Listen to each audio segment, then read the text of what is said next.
이게 뭐야? 반찬 사진이야? 응. 며느님이 보내셨다던데요. 사진만 보내면 뭐해? 사람은 안 오면서. 그래도 이렇게 챙겨주시는 게 어디냐고요. 챙기긴 뭘 챙겨? 말 한마디 없이 사진만 덩그러니. 병실에 울리는 카톡 알림 하나에 마음이 괜히 서늘해졌습니다. 며느리가 보낸 반찬 사진 한 장. 그게 왜 이렇게 나를 서운하게 하는지 그땐 몰랐습니다. 그 사진이 내 마음을 무너뜨리기도 하고 다시 일으켜 세우기도 할 줄은 더더욱 몰랐습니다. 저는 이정순, 올해 68입니다. 지난달부터 병원 신세를 지고 있습니다. 몸이 약해서라기보단 검사를 몇 가지 더 받아야 한다는 말에 입원을 하게 됐습니다. 아들은 바쁘다며 며칠에 한 번 들르고 며느리는 얼굴조차 잘 보이지 않습니다. 그나마 위로가 되는 건 휴대폰으로 가끔 오는 메시지뿐이었습니다. 그날도 저녁 무렵이었습니다. 병실에선 TV 뉴스가 희미하게 흐르고 있었고 저는 팔짱을 낀 채 화면을 바라보고 있었습니다.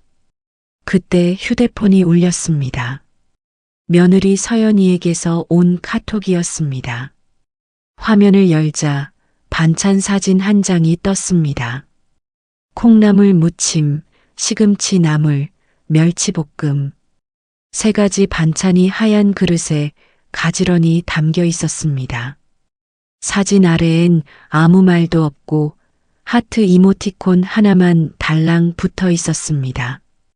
저는 사진을 한참 들여다봤습니다. 그러다 입술을 꽉 깨물었습니다. 이걸 나보고 보라는 건가? 저는 중얼거렸습니다. 말도 한마디 없이 사진만 보내면 뭐하나. 반찬을 만든 건 좋습니다. 정성도 들였겠죠. 하지만 왜 나한테는 이렇게 사진만 보내는 걸까요? 안부 한 줄 물어보는 말 한마디 없이요. 저는 화면을 끄고 휴대폰을 이불 옆에 던져 놓았습니다. 그날 저녁 아들 준호에게 전화가 왔습니다. 엄마 어때? 많이 괜찮아? 괜찮긴 뭐가 괜찮아. 혼자 누워있으면 괜찮은 줄 아니. 그래도 검사 결과는 나쁘지 않다며. 그건 그렇지. 저는 잠시 망설이다가 말을 꺼냈습니다. 근데 너 서연이 요즘 뭐 하냐? 병원엔 왜 안 와? 엄마, 서연이도 바쁘잖아. 회사 일이 많아서 그래. 바쁘면 시어머니는 안중에도 없는 거냐? 아들은 잠시 말이 없었습니다. 엄마, 그게 무슨 말이야? 오늘도 반찬 사진만 보내더라고. 말도 없이. 그래도 직접 만든 거잖아. 말은 내가 다 해주고 걘 사진만 보내는 거냐? 통화는 싸늘하게 끝났습니다. 저는 휴대폰을 내려놓고 천장을 바라봤습니다. 가슴 한쪽이 답답하게 눌려왔습니다. 세상에 반찬 한 그릇도 이제는 내가 아니라 핸드폰 속 사진으로만 전해지는 것 같았습니다.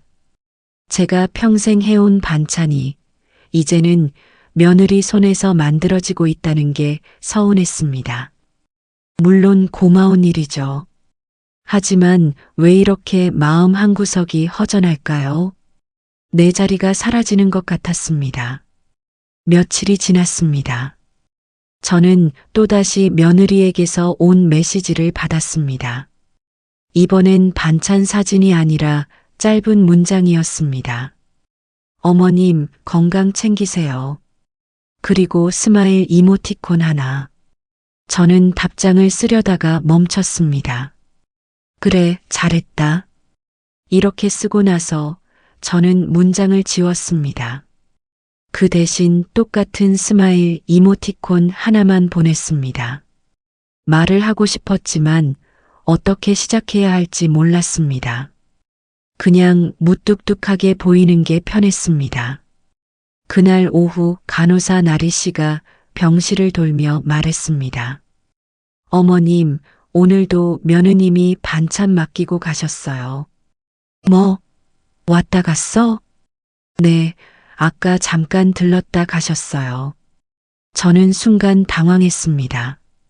며느리가 병원에 왔다는 건가요? 나한테는 왜 말을 안 했어? 어머님 주무시는 것 같아서 깨우지 말라고 하시던데요. 그래도 그렇지. 간호사는 웃으며 나갔고 저는 침대 옆 테이블을 봤습니다. 거기엔 반찬통 3개가 놓여 있었습니다. 저는 뚜껑을 하나씩 열어봤습니다. 콩나물 무침, 시금치 나물, 멸치볶음. 사진에서 봤던 그 반찬들이었습니다. 저는 콩나물 무침을 유심히 봤습니다. 위에 잘게 썬 파 조각이 올라가 있었습니다. 이건... 저는 순간 숨을 멈췄습니다. 제가 예전에 늘 하던 방식 그대로였습니다. 콩나물 무침에 파를 이렇게 얇게 썰어서 올리는 건 제가 늘 하던 습관이었습니다. 며느리가 그걸 따라한 건가요? 저는 시금치 나물도 봤습니다. 깨와 들기름 비율이 딱 제가 하던 대로였습니다. 내가 해준 거 보고 따라한 거겠지. 저는 중얼거렸습니다. 흉내만 내지 뭐. 그렇게 말했지만 가슴 한쪽이 묘하게 뜨거워졌습니다. 인정하고 싶지 않았지만 며느리가 제 방식을 기억하고 있다는 게 이상하게 마음에 걸렸습니다. 저는 다시 뚜껑을 닫았습니다. 그래도 얼굴 한번 안 비추네. 며칠이 더 지났습니다. 아들이 또 전화를 했습니다. 엄마, 미안해. 오늘도 못 가겠어. 괜찮아. 바쁜 거 아니까. 서연이도 요즘 회사 일 때문에 정신이 없어. 그래, 알았어. 저는 통화를 끊고 창밖을 바라봤습니다. 병실 밖으로 사람들이 오가는 소리가 들렸습니다. 가족들이 찾아온 환자들은 웃음소리가 들리는데 제 병실은 조용했습니다. 저는 다시 휴대폰을 켰습니다. 며느리가 보낸 반찬 사진을 다시 열어봤습니다. 사진을 확대해서 하나하나 들여다봤습니다. 그러다 콩나물 무침 한쪽 모서리를 보고 멈췄습니다. 그 파 조각이 또 보였습니다. 제가 늘 하던 대로 잘라 넣은 그 파 조각이요. 왜 이렇게 했을까? 저는 혼잣말을 했습니다. 그냥 자기 방식대로 하면 되는데. 그 순간 문득 깨달았습니다. 며느리는 흉내만 낸 게 아니었습니다. 배운 걸 기억하고 그대로 따라하려고 애쓴 거였습니다. 그게 저를 향한 마음이었을지도 모른다는 생각이 들었습니다. 하지만 저는 인정하고 싶지 않았습니다. 아니야, 그냥 편한 대로 한 거겠지.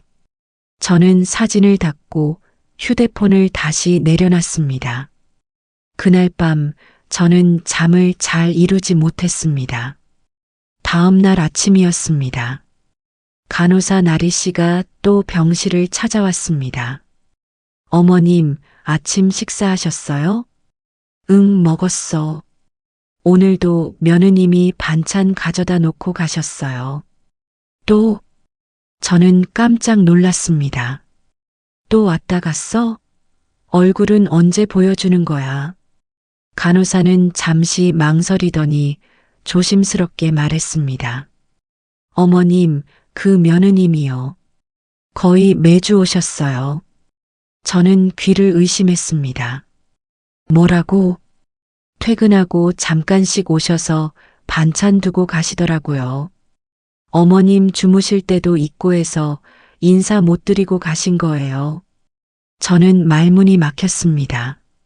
며느리가 매주 병원에 왔다고요. 제가 서운해하며 아들한테 전화했던 그날도 며느리는 병원에 왔다는 건가요?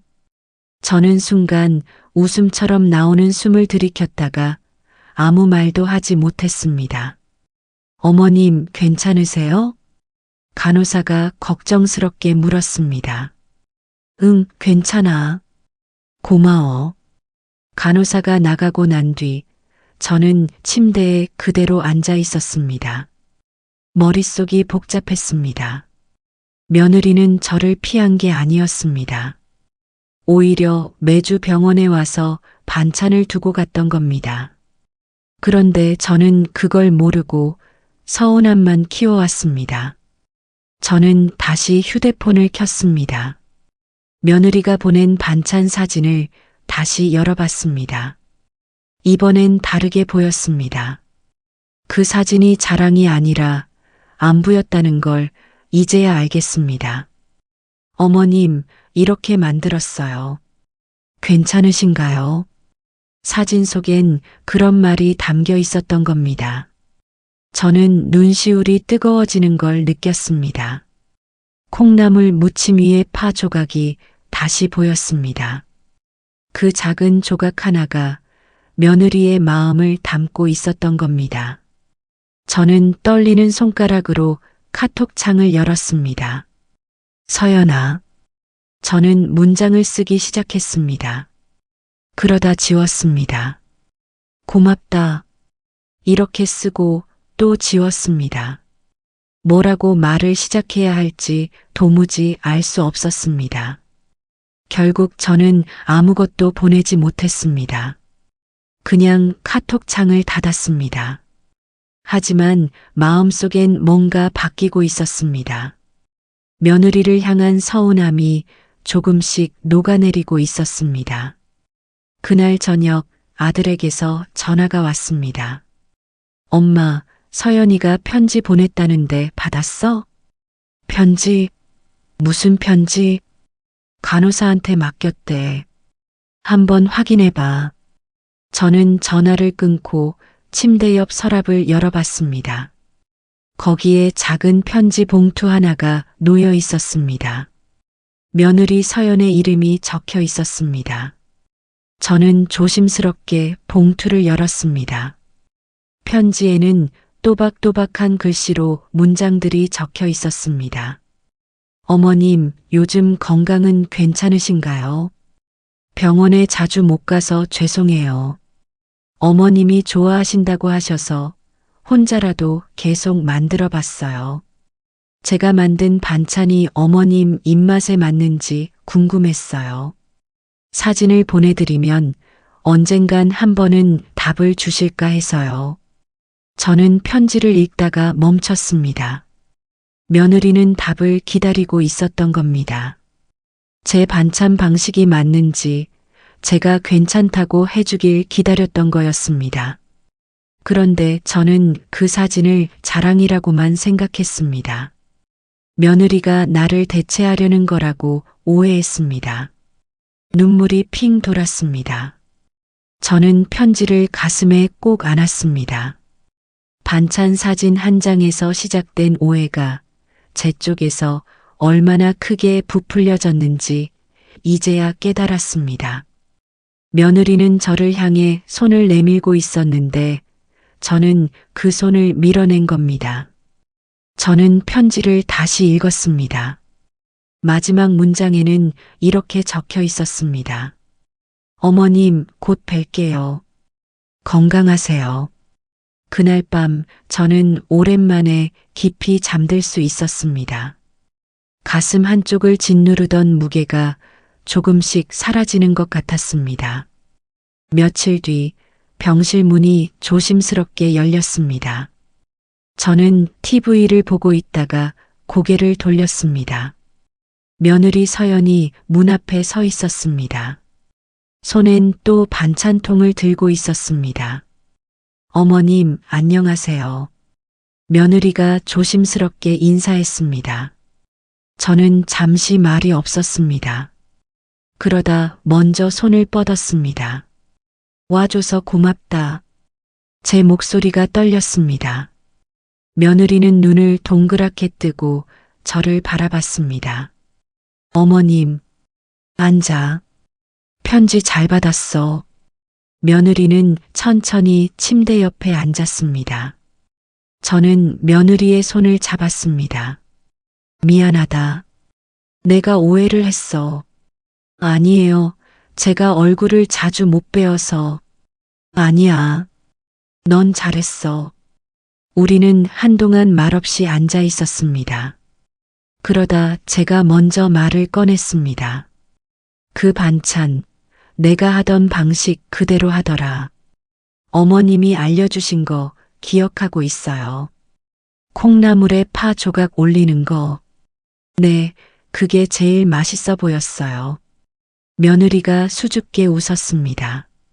저도 따라 웃었습니다. 그동안 쌓였던 어색한 침묵 대신 반찬 이야기로 시작되는 서툰 대화가 조금씩 이어졌습니다. 저는 며느리에게 물었습니다. 다음엔 뭐 해줄까? 내가 또 레시피 알려줄게. 정말요? 그럼 다음엔 어머님이 좋아하시는 거 배우고 싶어요. 좋아. 그럼 다음엔 된장찌개 만드는 법 알려줄게. 며느리는 밝게 웃었습니다. 저는 그제야 며느리의 얼굴을 제대로 봤습니다. 피곤한 기색이 역력했지만 눈빛만큼은 따뜻했습니다. 서연아, 고생 많았다. 아니에요. 제가 더 신경 못 써드려서. 아니야, 넌 충분히 잘했어. 우리는 그렇게 오랜만에 마주 앉아 이야기를 나눴습니다. 반찬 이야기, 병원 이야기, 일상 이야기. 별것 아닌 이야기들이었지만 그게 이렇게 소중한 줄 몰랐습니다. 며느리가 돌아간 뒤 저는 침대에 누워 천장을 바라봤습니다. 가슴이 뭉클했습니다. 며느리가 보낸 반찬 사진 한 장. 그게 이렇게 큰 의미를 담고 있을 줄 몰랐습니다. 우리가 놓쳐버린 마음들은 대단한 말이 아니라 이렇게 작은 반찬 냄새로도 다시 돌아올 수 있었습니다. 저는 휴대폰을 켜고 며느리에게 메시지를 보냈습니다. 오늘 와줘서 고마웠어. 다음에 또 와. 며느리에게서 곧 답장이 왔습니다. 네, 어머님. 다음 주에 또 뵐게요. 건강하세요. 저는 미소를 지었습니다. 반찬 사진 한 장으로 시작된 오해가 이제는 우리를 더 가까이 만들어주고 있었습니다. 이야기가 마음에 남으셨다면 구독과 좋아요 부탁드립니다. 지워진 말들 대신 오늘은 고맙다고 썼습니다. 늦게야 알았습니다. 그 한 장의 마음을. 우린 말 대신 반찬 냄새로 화해했습니다.